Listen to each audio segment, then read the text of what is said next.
some of the contributions we will make will border on repetitiveness, it is still very important because it underscores the reality, the very ugly reality we face. But let me join others in first commending you.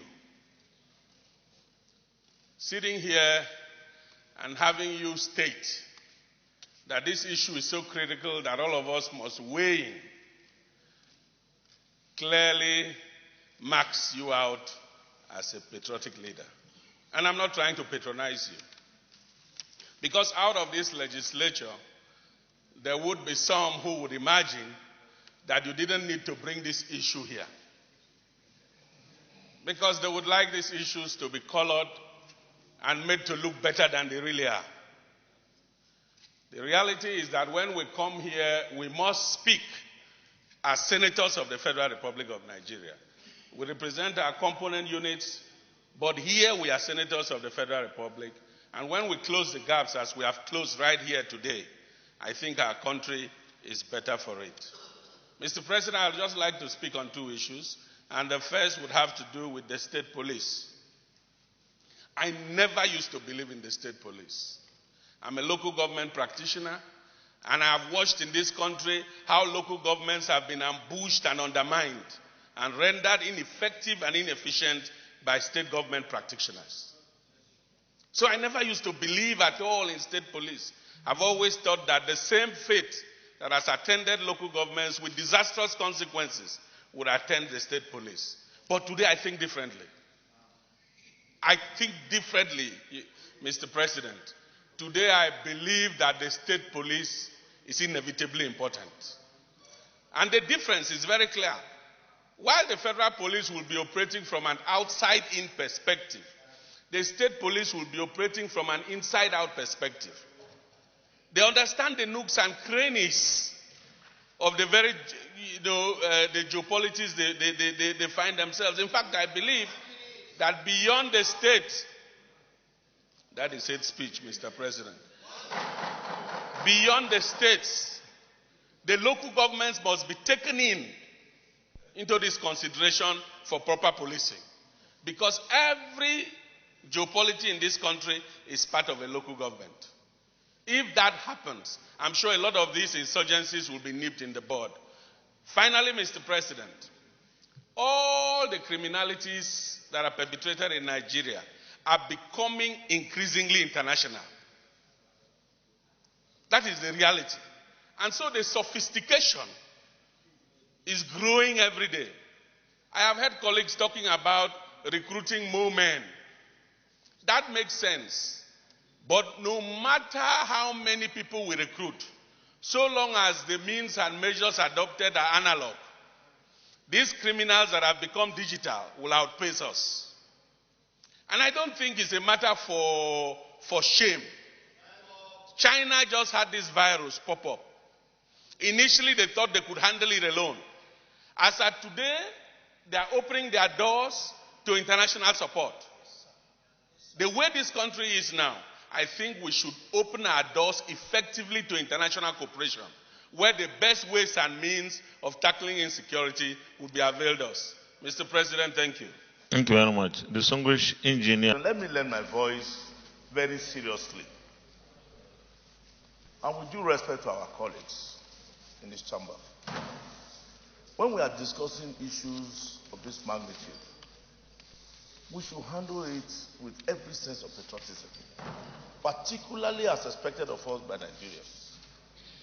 Where we have to put in sentiments, particularly extreme partisanship, to be unfortunate.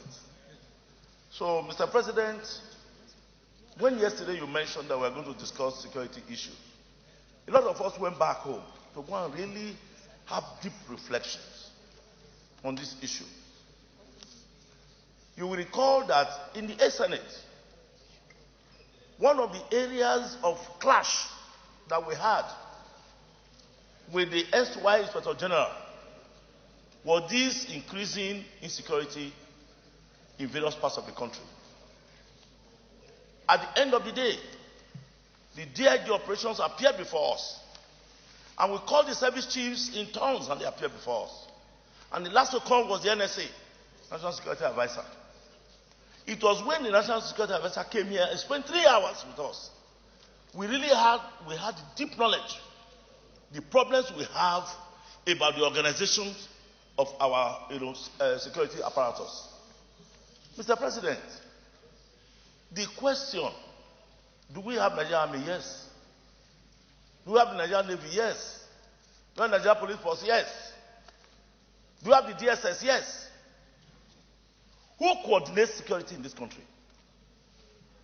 Nobody has been able to answer that. Is it the NSA? Is it the Chief of Defense Staff? Is it Mr. President himself? All the revelations that were made by the NSA very clearly show to us that there was no cooperation among the security agencies. To date, that issue has not been resolved. So if you go and increase their budget to high heavens, and you give them everything that they want, and there is no interagency cooperation, we are joking. Only a few days ago, I saw the CDS organizing a forum where they were talking about, cooperation among the security agencies. I looked around, I didn't see the NSA. And the same NSA came and told us this. Mr. President must know that the NSA, if it's the NSA that is advising on security issues, the NSA must be able to coordinate all the security outfits. That is lacking. Mr. President, Senator Amos will mention something. If we must cure this issue, we know it is Fulani herdsmen and all of that. These are stories. There is no Fulani man in Nigeria that will kill another Fulani man because there is relationship. There is no Muslim that will kill a Christian because we have relationship. The way they murder our people will show to you that majority of these killings, the way they are carried out, you will know that these people have no relationship with us. Therefore, this movement from our northern frontiers, from Niger, from Chad, from Mali, let us try one thing. Let us take care of these our borders, so that the influx of the foreigners who come to perpetrate these evil acts, with some of their few collaborators in Nigeria, we can contain that. If we don't do that, just like we are doing now, closing our borders to the importation of all sorts of goods, if we can restrict people from coming to this country, we'll try that and we'll see. If we are able to, whatever we want, whether state police, community police, town police, local government police, all these ones are going to be rhetorics. If there is no proper organization and strategy, if we don't do that, we are wasting time. Then finally, Mr. President, we know the media has been awash, particularly when you watch televisions in the morning. If we are pretending that there is no form of restiveness in the armed forces, then we are deceiving ourselves. Because the service chiefs, the Armed Forces Act, all of them, they have quoted them, that these service chiefs have overstayed. We don't want to choose for Mr. President. That is the prerogative. But if it is true that these service chiefs, after we confirm them, over 5 years ago, they are still on the saddle, I have no apologies. They have done very well. They have overstayed their welcome. They are bereft of ideas. Others should come in. Thank you very much, Mr. Senator Gabriel Suso. There must be diversity. Anybody who wants state police should be allowed to have state police. It's not a uniform thing. The people who can do it, let them do it. People who don't have to do, cannot do it, forget it. We have variants of a way of doing things. That's the beauty of democracy under a federal system of government. The second issue is, I want to raise here, the internationalization of the local conflict in Nigeria. We have to really look out and see what's happening. Whether there are some countries out there who don't want Nigeria, the dominance we are having in the West Africa, and they're afraid that if we are allowed alone, we can extend in Africa, and they want to keep us busy. The issue here is not just about Nigeria. There are foreign countries that are exploiting the trouble in this country. And if we don't sit down properly and address that issue, Mr. President, doing shuttle diplomacy to such states, such countries outside Nigeria, we may not be solving a problem. The Boko Haram are the way they're having the ammunition and all that. You don't tell me they buy it in the local markets.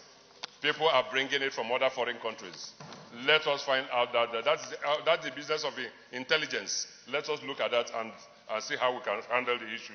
The other issue I want to say is that the ECOWAS protocol that permits all West African countries to move should be addressed. We'll look at that issue critically.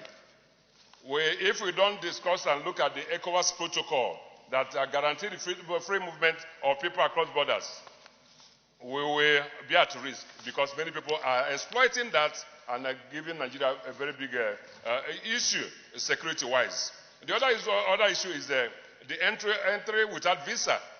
And then when you enter, you start having, we have to look at that vis-a-vis the ECOWAS protocol. If we don't look at this issue critically, we will be doing a disservice to this country so that we can move ahead. The other issue I also want to talk is about employment. You see, on either hand is a devil's workshop. We have so many people who are unemployed. If we don't go and address the issue of how this country will start getting into productive business, into manufacturing, into doing things, we will go nowhere. We will have to find it. If the private sector is not taking the lead, because it's their duty, the duty of government to create an enabling environment for them to thrive.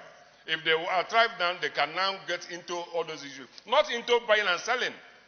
No country moves further as to its GDP through buying and selling. So we will have to look at this issue. Let government come back to the state governments be empowered.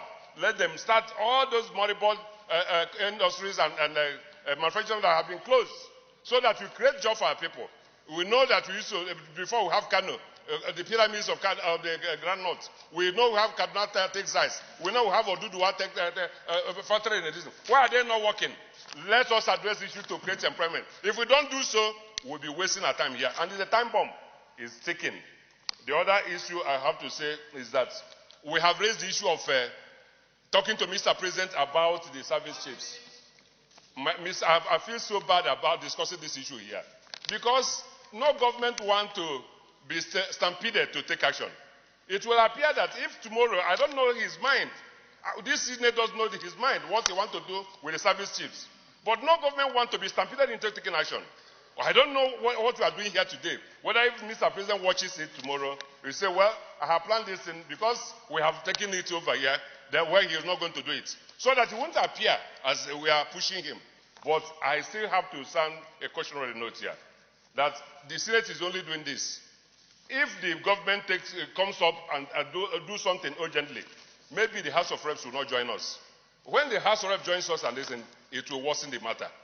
Let the government be timely in taking action about this. If they do so, it will be well for all of us here. Thank you so much. Senator Abraham. The agenda for you and all of us for this period. I was amazed because you brought them out in order of priority and in order of necessity, starting with security. Because if there's no security, PIB will not work. If there's no security, election will not work. And today, you are demonstrating that. And you see that you have received a lot of accolades for that singular action. The accolade is not for you alone. It's for you and all of us. So I encourage you. Your Excellency, we have discussed this in severally. Security. I remember once when we were discussing it, one retired general of the APC who sits there, who helped me when I was governor to overcome insecurity in my state, mentioned the issue of GSM. And you agreed with him. Because this GSM is the greatest facilitator of security. Insecurity anywhere, especially in terms of kidnapping. And I think it was because of that movement that we made that the NCC started registering our SIM cards. But nevertheless, that one has not worked. I therefore support Senator Alero, what he has said, because he's talking from experience. I had that experience, Your Excellency, when I was governor. We had to employ tracking machine. The trackers will track the kidnapper to the place he is using his GSM. But the problem we had, in the whole of the southeast, we had only one tracking machine in Enugu. So if you have problem in Abia, you apply to DSS. DSS will apply to Enugu. When you reach there, they will tell you, the thing is in use in Ebonyi, wet. Or it is in use in Anambra, wet. When you continue waiting, time is going. So I am suggesting that a lot of trackers should be bought and distributed. And that time we had the problem also of who will purchase. We told the police to bring. They started bringing in estimates, concocted estimates, and we left it.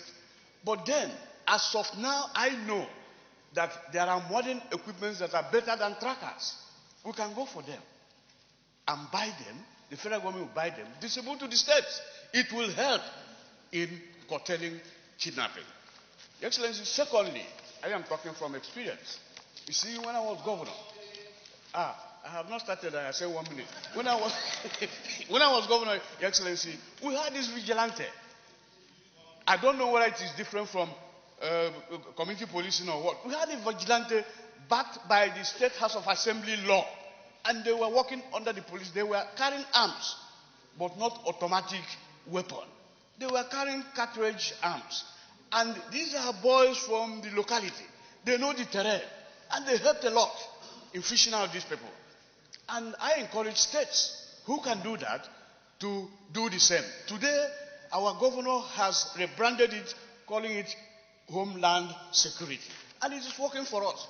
And I believe that what works for Abia will also work for another state. So it is another point. Your Excellency, let me say also that some of our security agents, I'm not against their socializing. Sometimes they go to beer parlors. They have plans of attack. When they go there, they will not know when they drink and this, they will reveal. They will say, tomorrow we are going to deal with these people here. The thing will filter to those people. And they will come back and attack the people who are coming to attack them. That is not good for us. Excellency, also, as far as I'm concerned, the IGP has capacity. He has capacity, the present IGP. His only problem is funding. If we give him money, he will do better. If we fund him, he will give better. You see his budget, what is normally released every year. There's nothing to write home about. If we increase his money, the money that is given to the military, if they share it half and give some to IGP, he will do better. He will do better. I believe in that, Your Excellency. Yes, I'm coming. You can round up now.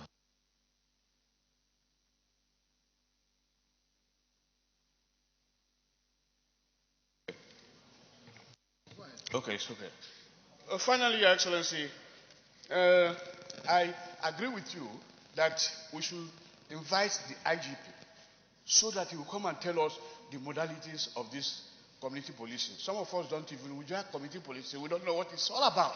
Let him come and tell us what it is. We bring our own ideas and see whether it is better than this state police, so that we know the path that we follow for our betterment. Thank you, Your Excellency. Senator Ishaku Abo. I represent Rivers West. I'm from Rivers State. Mr. President, I've listened carefully to all the contributions made by my various colleagues. And I want to add that, to start with, the tenure of the security chiefs expired a long time ago. They have done their bit. I mean, they've been on this job for quite a while, and I'm sure most of us will agree that at the time when they came into position, things were really bad. They've done their bit, and their tenure has expired. So really, they are illegally occupying the seats they are occupying. So it would be nice, or it would be good, for government to look at allowing the security chiefs go and bring in new people to add vigor to the fight against security. Besides, like my colleague has said, yes, I think we are complaining about security, policemen not being enough. I think all of us and most Nigerians should actually stop using police as private security and let these police people go out and do their job to increase the. Then I mean, like we can. I mean, or they recruit more. I mean, I know that there has been an approval to recruit additional 10,000 police. Nobody really knows, because every day you hear there's a court case about that recruitment. There's need for us to make sure that that recruitment is finalized so that we can increase the number of policemen we have on our routes. Mr. President, I'd like to look at one area of this issue of insecurity in this nation, the collateral damage that happens to Nigerians, which in most cases when we discuss security issues we don't look at. The damage to lives, properties, what happens to those people, and then of course the vulnerable people in Nigeria, the women, the children. We have so many women raped in almost every attack. You have women raped, you have children who are orphaned, and really as a nation we haven't done anything to those people. We just leave them. There has been no well put together plan to take care of the collateral damage that comes out of all this insecurity that we're having in our nation. And I think we should include that so that at least we can make sure that those who have suffered from this collateral damage, especially the vulnerable people, are taken care of. Thank you very much, Mr. Senator Matthew. To say that one of the cardinal objectives of the government is to provide security for its citizens. And where that fails, no matter the achievement of such a government, it will not be good. Nigeria, the giant of Africa, has been brought to its knees because of insecurity. A lot have been said. My own opinion is first that we must identify what are the causes. What causes insecurity? What are the factors that brings about insecurity in Nigeria? Mr. President, the factors that contribute to insecurity in Nigeria majorly has to do with religious intolerance. It has to do with poverty. It has to do with unemployment of our teeming youth. It has to do with struggle for resources. Just last week, my community youths demonstrated for non-inclusion of the oil-producing community into the core community to have what is due to them. If I did not step in on time by today, I don't know what would have happened in my community. I'm talking about the Oro Nation in Akwa Ibom State. We need to identify these causes and then get government to play its own role to ensure that our teeming youths have what to do, are gainfully employed. And when we identify these causes, we must also know what are the consequent effects. The effect borders on what we are talking about: kidnapping, killings, destruction of properties, and so on. What are we to do? What are the ways forward? It's not quarreling with ourselves. It's not finding faults on each other. What are we expected to do as a people, as a government, and as legislators? We have talked about the community police. Perfect. There's nothing wrong with community police. Most people are saying no. When we look at what is happening in other climes, America, we have the sheriffs, we have the police, and then we have the FBI. What stops our nation from evolving? Let's gather the people and enable them with the law, appropriate law, to ensure that each state, each local government have people set aside to ensure that nobody crosses from another area to come and cause mayhem or destruction to the area. If we tackle it this way, I believe we'll have the way forward. Thank you. Thank you very much. The Distinguished Senator Smart Ademi. Mr. Senate President, I was simply referring to the beginning of our discussion. But my concern is that today we are talking about our nation's security, when at this time of our generation we should be talking about technological development and things other developed countries of the world are doing. It's unfortunate. But when I heard my brother from Adamawa spoke, my heart bled. And when I see what I see in videos about what happened in Niger State, I get more worried seeing Nigerians looking helpless, being murdered and butchered like chicken, and with the belief that they cannot be helped. That's a very serious situation we have found ourselves in our country. But truth be told, Mr. President, our country is going through an extreme danger of insecurity. And God forbid, we must never be judged as a generation that has failed, or as leaders that have failed to guarantee security and welfare of their people. While we are concerned about the current security situation, I'm more concerned about Nigeria in 10 years' time. When these 10.3 million out-of-school children, in 10 years' time, there will be 20 years, we will graduate to another improved form of Boko Haram. That would be more serious time we're looking at. So we must act quickly now under the present situation which this ugly condition points out to us, by first and foremost accepting responsibility as leaders, as a people, as a nation, and not to blame anyone else, but to take responsibility. As it stands right now, if in 10 years' time nothing is done about these out-of-school children, we are going to have 10 million militants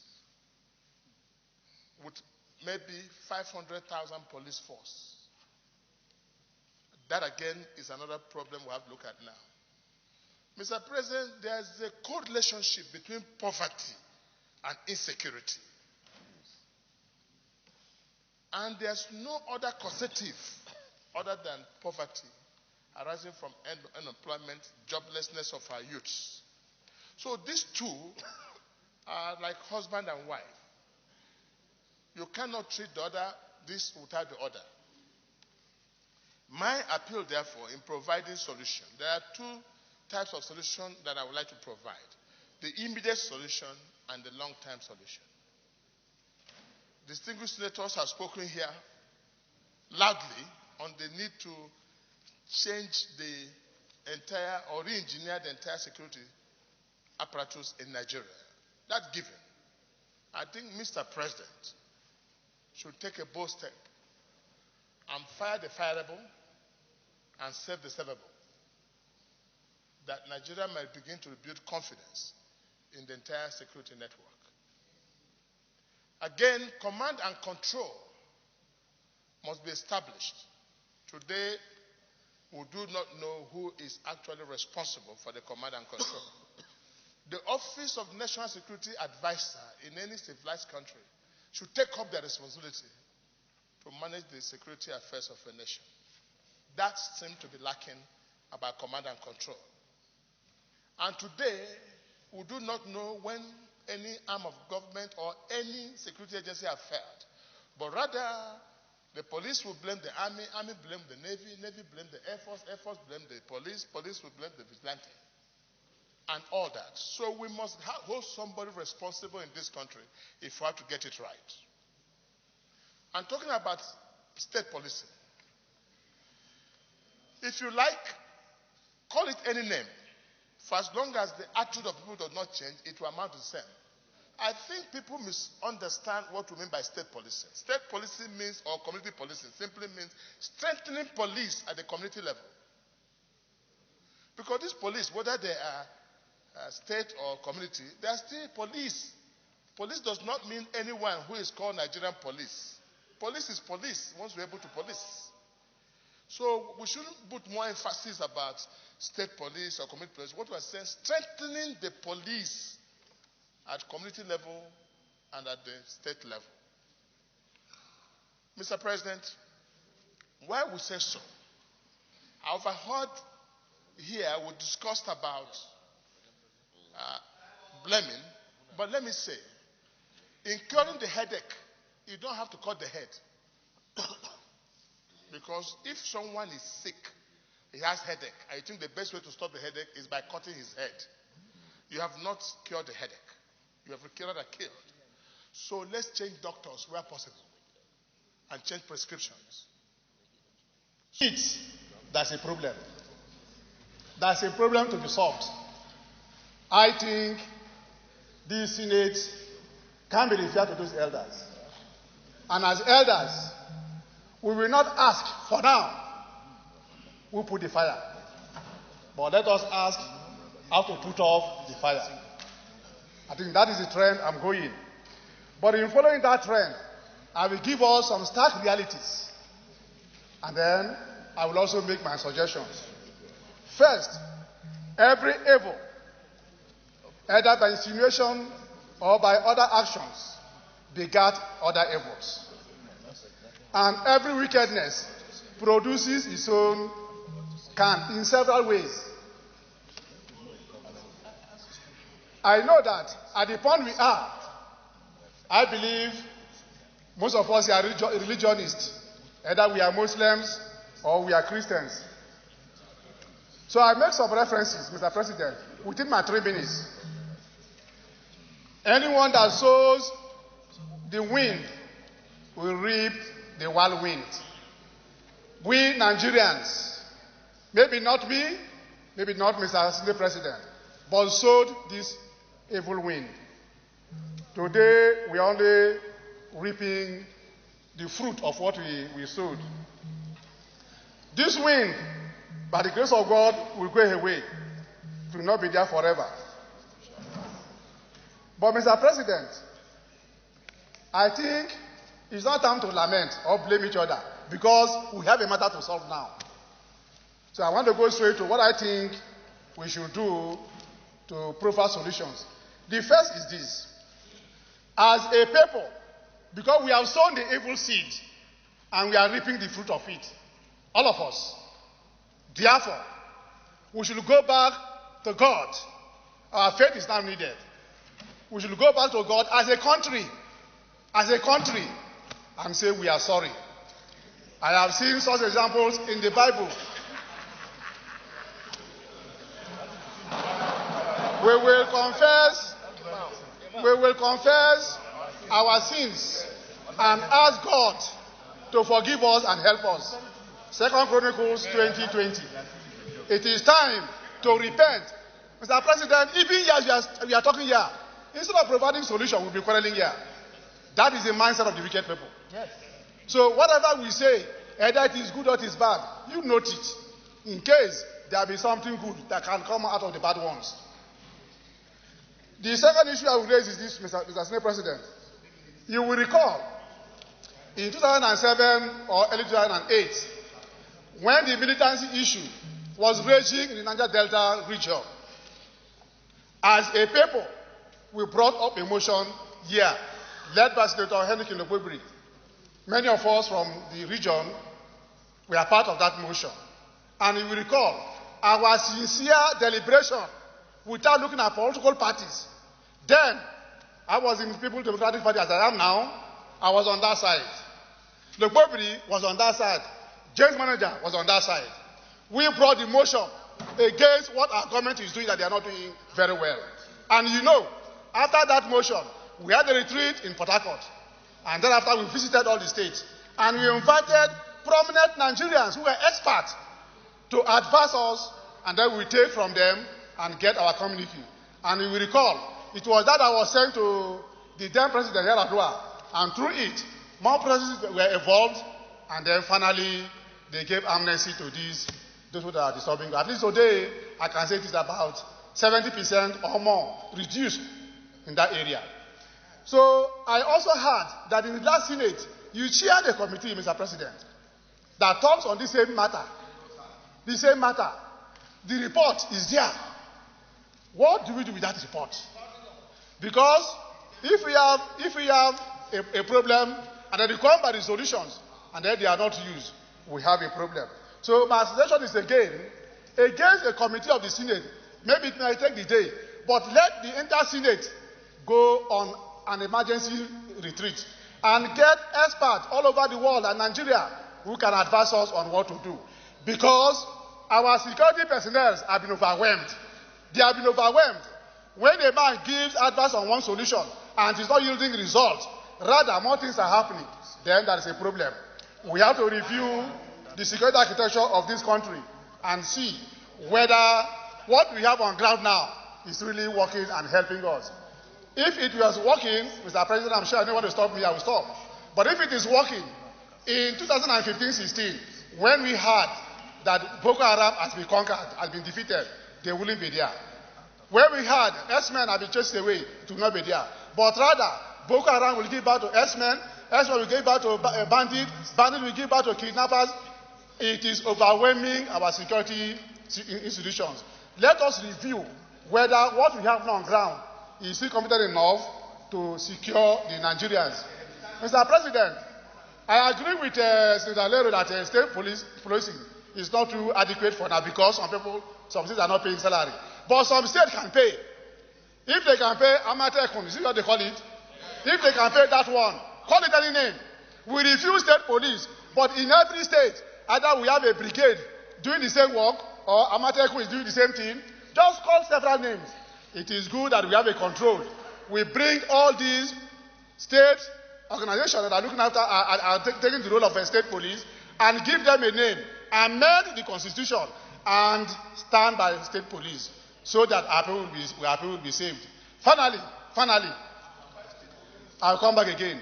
Mr. President, if you have sinned against the land, let us confess for forgiveness and repent. Thank you very much. The timekeeper, Deputy Chief Whip, I think you are not doing your work well. Because I suggested that after 2 minutes, you give a warning signal. And you are not supposed to talk to me and say the man has, you tell the person that he has only 1 minute left. So I think you need to appear again. Senator Sahabiau.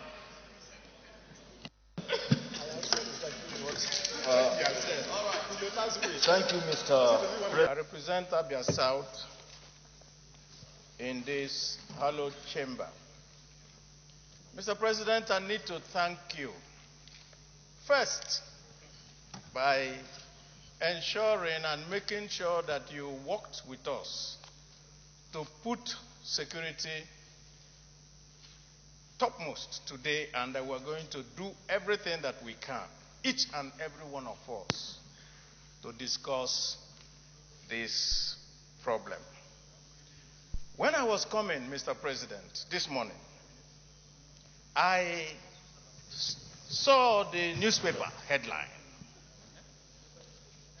of this day. Mr. President, Commander-in-Chief, expresses shock at the level of violent crime. In other words, Mr. President was expressing surprise.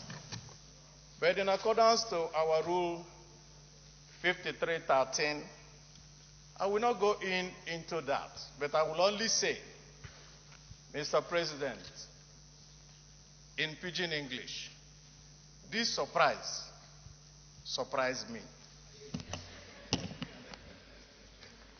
Minority Leader, there should be no surprises, just go straight to the point.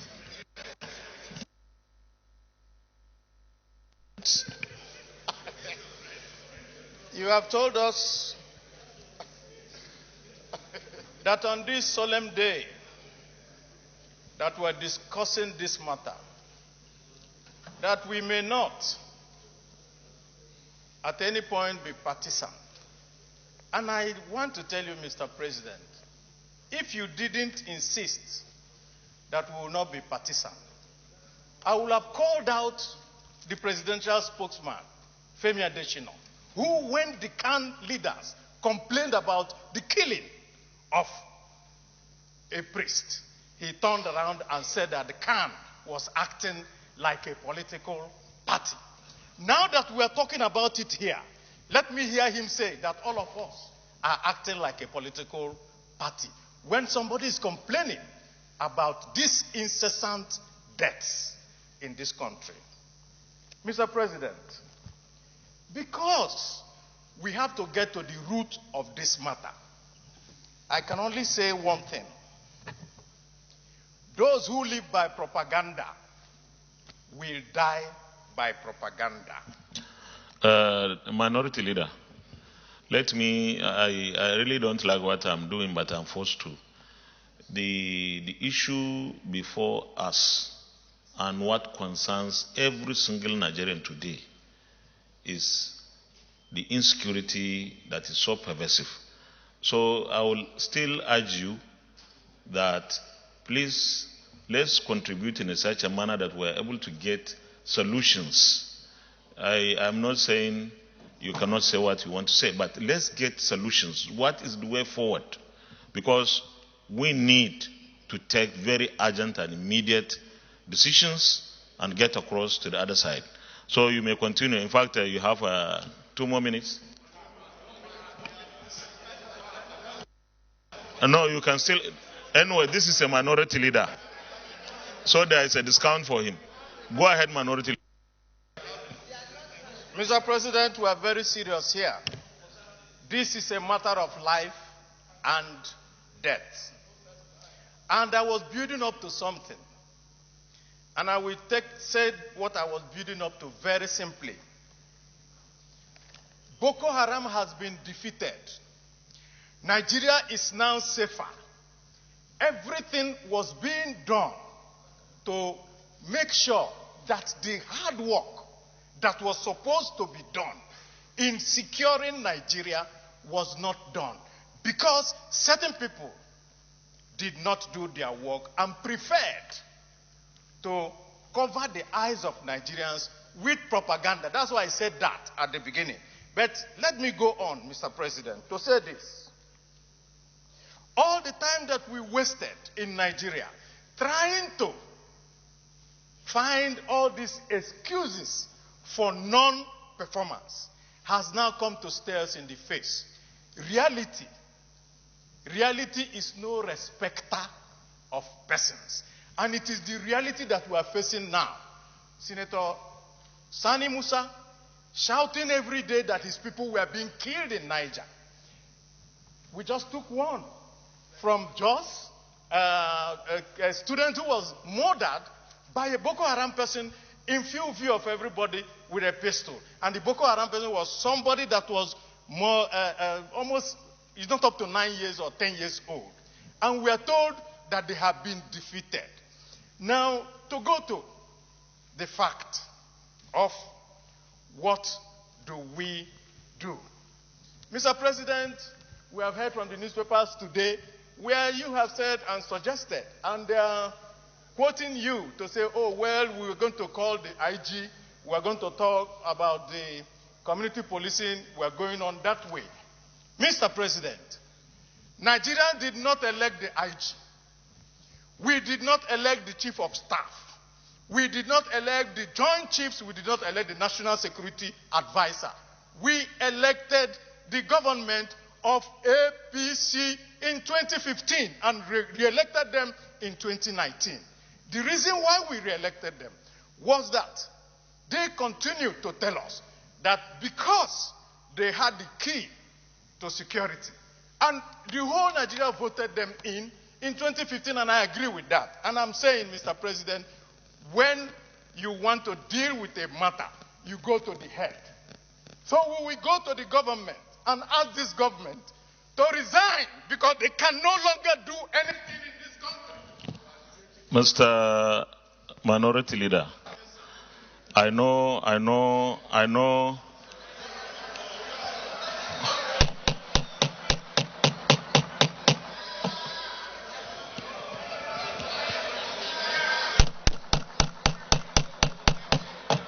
Okay.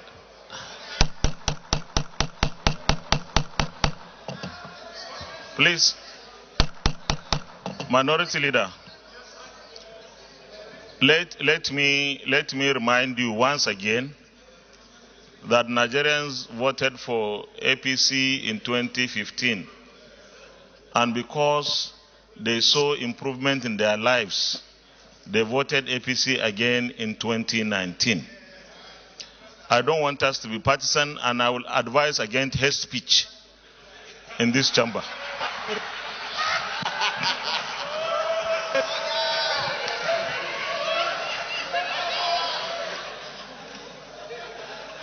Mr. President, in conclusion, Mr. President, in conclusion,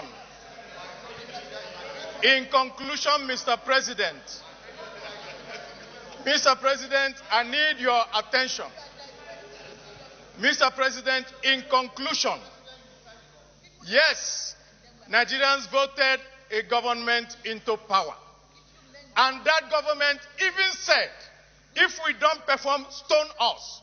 We are going with the stones to stone them now because they are no longer. Mr. President, what you want is a solution. We are giving you the solution. I think the Minority Leader, distinguished colleagues, the situation in this country is such a serious situation that our debate should be tailored towards ensuring that we are able to get solutions. Senator Abdullah Adamu.